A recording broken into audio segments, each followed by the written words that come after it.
is a dual diagnosis person, addiction plus mental health. You're used to two parallel systems. So you'd be getting treatment for your mental health separate and apart from your addiction. And totally different facilities. Different facilities, different staff, different focus. So the relationship between the two is not really happening, and that's one of the strengths here. Over the life of this program, which goes back to 1996, we've been measuring for its effectiveness, and across the board we see improvement on pre and post tests in the areas of acceptance of the diagnosis of a mental illness, coping strategies, self-image, and education about your mental health issues. Great, so you can actually see the positive results from the program.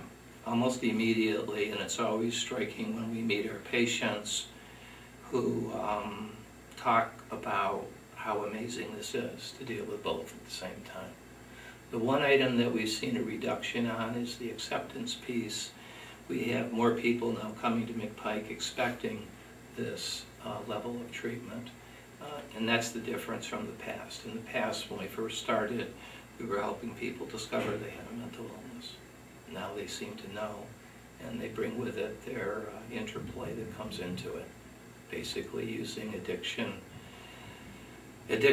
drugs to medicate your mental health systems. So it's an honor to be associated with that, and I really think that's the strongest thing that we do. What types of people come to McPike? We the whole range. Our service area is roughly the Massachusetts border, Vermont border, and then out to where we are in Utica, north and south of the thruway. But we can accept deflections from other state-operated ATCs. Oasis does have 12 remaining ATCs. But we have referrals with everybody. We have everybody from the unemployed construction worker to professional people, nurses, counselors who have relapsed or got themselves addicted. But it is the whole mix, and it's a disease that does not discriminate based on education or based on the money that you make. So what we do is we're looking for our admitting criteria to fit you. So if you don't have the ability to access inpatient treatment, have an addictive disorder, and are willing to do something about it, we would be a good place to come. How long is the program here at McPike? If you were to be admitted today and attend every group from tomorrow forward, it would take 29 days. And how are the groups run, time-wise, during the day? Say, what could someone expect coming to McPike? You could expect 2 clinical activities in the morning, 2 clinical activities in the afternoon, a clinical activity that takes you into the evening time. You would have time to spend time with your peers, interact with your peers in treatment.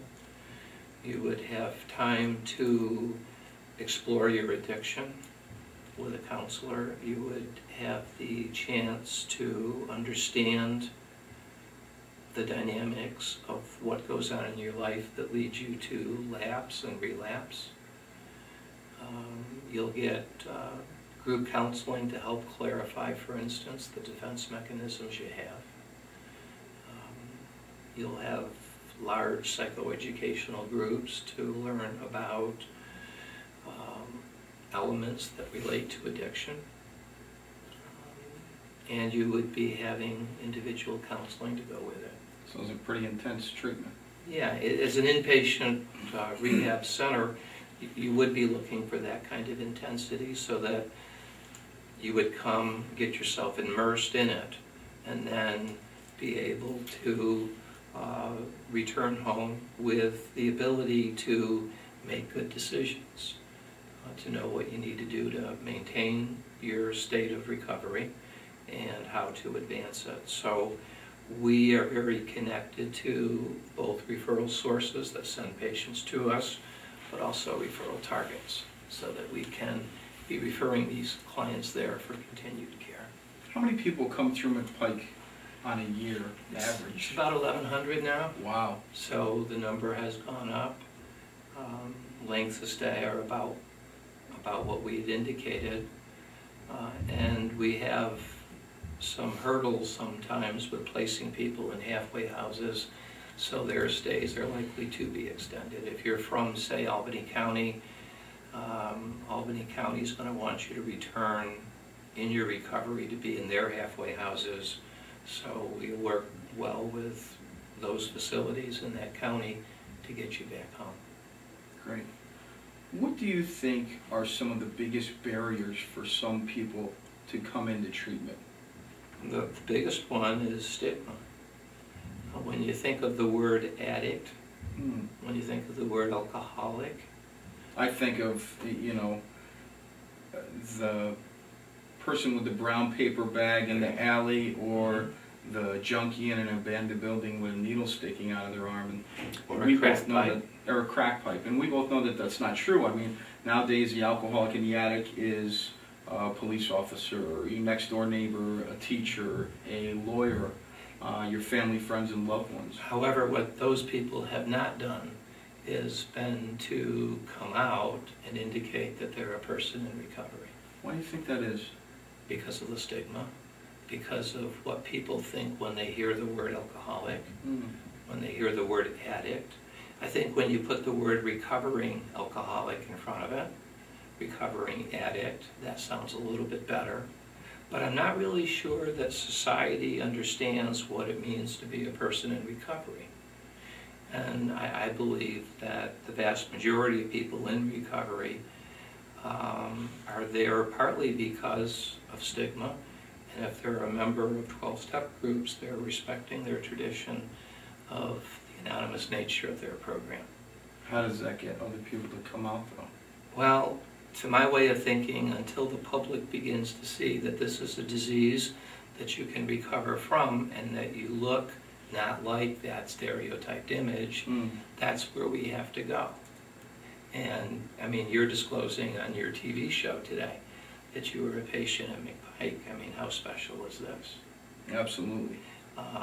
Do you look like an alcoholic? Do you look like a drug addict? Not in this current context, no. That's interesting, because I don't think anybody that's watching the show today could go out their front door, walk down, you know, Main Street in Utica, Main Street in Albany, Main Street in Schenectady, Troy, Syracuse, and pinpoint and pick out the alcoholics and addicts. And I think they would be surprised if they really knew who those people were. Absolutely. And maybe they're one of them and don't even realize that. So What do you think the future holds for treatment and for McPike in particular? I think that what we're doing at McPike is where the future of treatment is, to be able to deal with both disorders at the same time. Absolutely. With the same points of emphasis. I think what you're going to see added to it, though, increasingly, is the value of medications.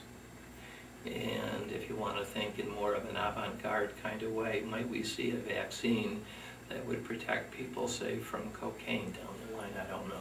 I'm glad you mentioned that.